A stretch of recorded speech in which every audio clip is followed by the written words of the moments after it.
그날 아하수에로 왕이 유다인의 대적 하만의 집을 왕후 에스더에게 주니라. 에스더가 모르드게는 자기에게 어떻게 관계됨을 왕께 아뢰었으므로 모르드게가 왕 앞에 나오니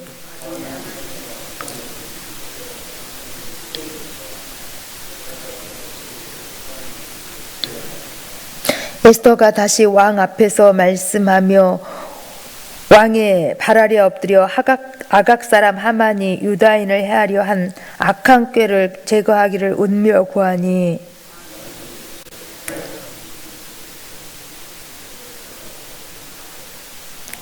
이르되 왕이 만일 즐거워하시며 내가 왕의 목전에 은혜를 입었고 또 왕이 이 일을 좋게 여기시며 나를 좋게 보실진대 조서를 내리사 아각 사람 함무다다의 아들 하만이 왕의 각 지방에 있는 유다인을 진멸하려고 꾀하고 쓴 조서를 철회하소서.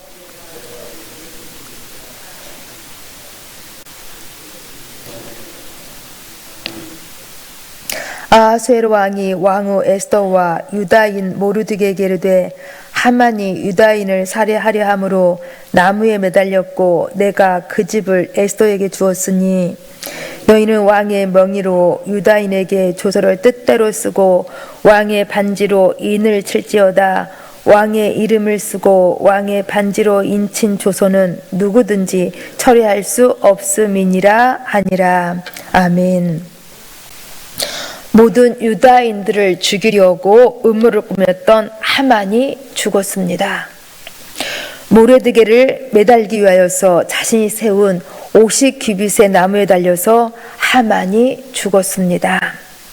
하만의 그 화로웠던 인생이 순식간에 거품처럼 꺼지고 만 것입니다. 왕은 이제 하만의 모든 재산을 몰수하여서 에스더에게 주었습니다.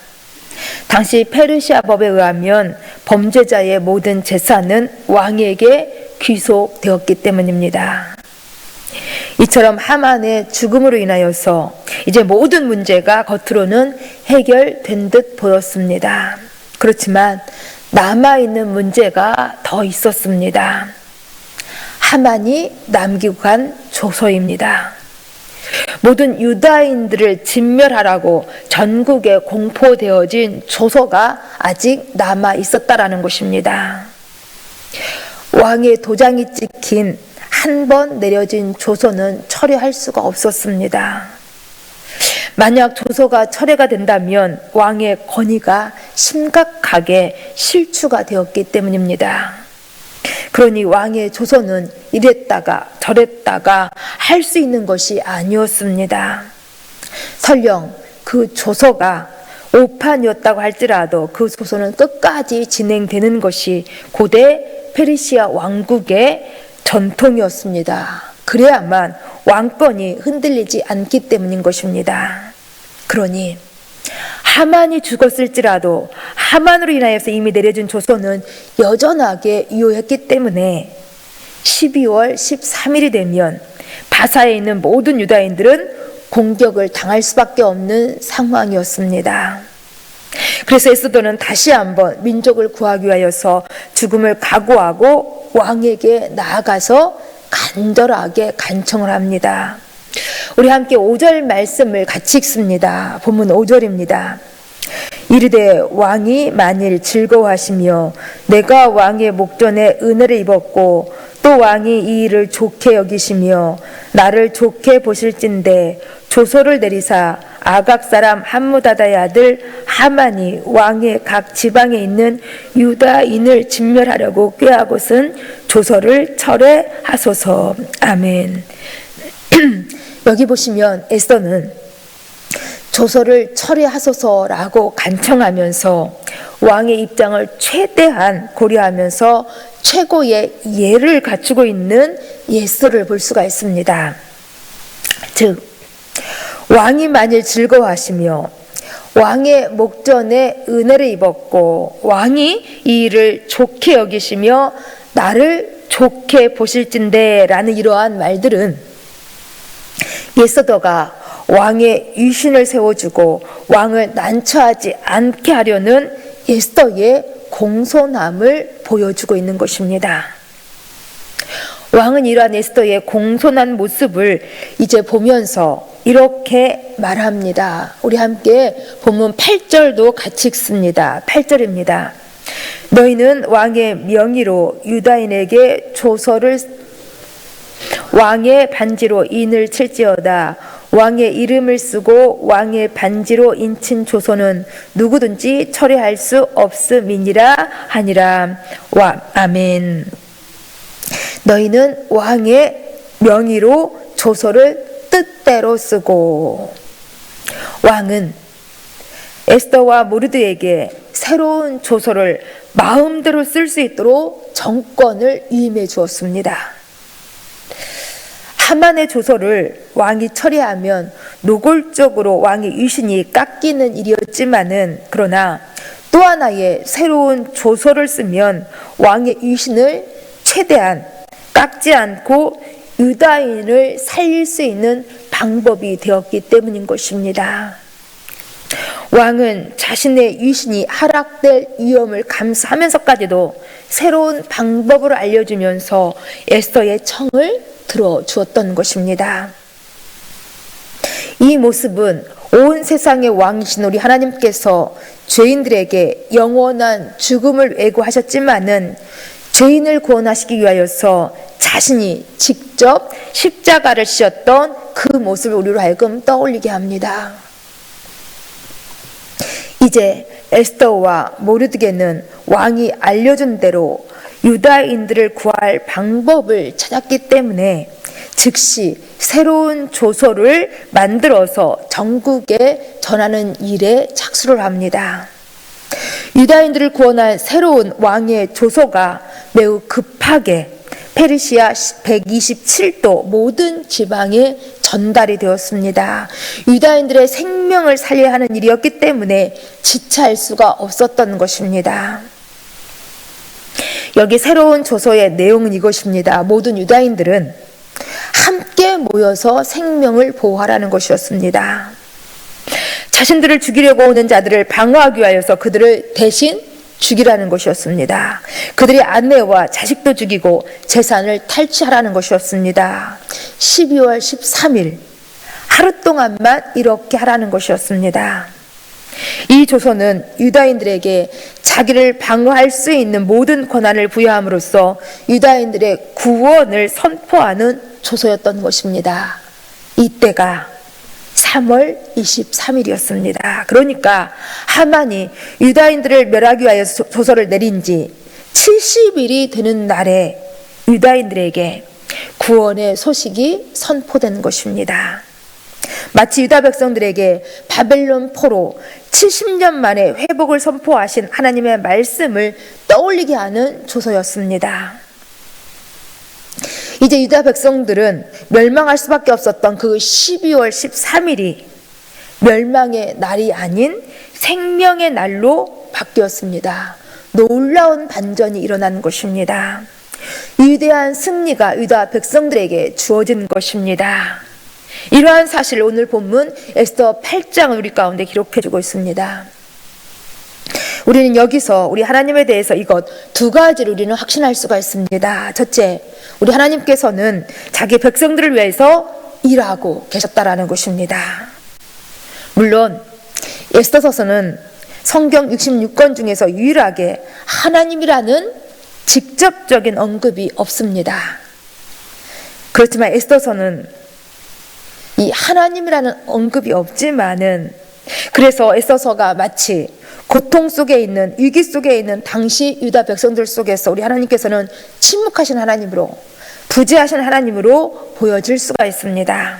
그렇지만 오늘 본문만 보시더라도 우리 하나님께서는 결코 침묵만 하고 계시지 않았습니다. 부재하고 계시지 않았습니다. 하나님께서는 하나님의 때에 하나님의 방법으로 잠잠하게 일하고 계셨습니다. 곧다른 우리 하나님께서는 일하실 수 없을 것만 같았던 그 페르시아 왕궁 중심 속에서 많은 민족들이 보는 그러한 가운데서 하나님께서는 누구도 상상할 수 없었던 그 방법으로 일하고 계셨다라는 것입니다. 마치 우연처럼 보이는 에스더서의 이 드라마와 같은 역사를 하나님의 손으로 친히 한치의 오차도 없이 일하고 계셨습니다. 이 사실은 오늘날에도 적용이 되어집니다. 하나님께서는 당신의 택한 자녀들을 돌보시고 끝까지 책임지시는, 그러기 위해서 신실하게 지금도 일하고 계십니다. 그러기 하나님의 자녀는 어떤 위기 가운데서도 진멸되지 않습니다. 하나님께서는 모든 것을 협력하여서 선을 이루어 내십니다. 이것이 바로 자기 백성들을 향한 하나님의 일하심입니다. 두 번째, 우리 하나님께서는 우리의 슬픔을 변하여서 기쁨을 되게 하시는 우리의 아버지십니다. 하나님께서는 당신의 자녀들의 그 멸망의 날을, 원수들을 응징할 수 있는 승리의 날로 바꿔주셨습니다. 곧 유다인들을 죽음의 공포에서 생명의 기쁨을 누릴 수 있게 하셨다라는 것입니다. 그리고 영광과 즐거움과 존귀함을 얻게 하셨습니다. 우리 함께 그 뒤에 있는 15절, 16절, 17절 말씀을 같이 읽습니다.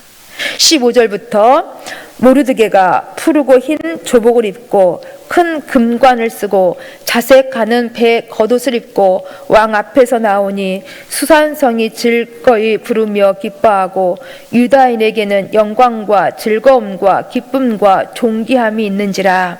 왕의 어명이 이르는 각 지방 각 읍에서 유다인들이 즐기고 기뻐하여 잔치를 베풀고 그날로 명절로 삼으니 본토 백성이 유다인을 두려워하여 유다인 되는 자가 많더라.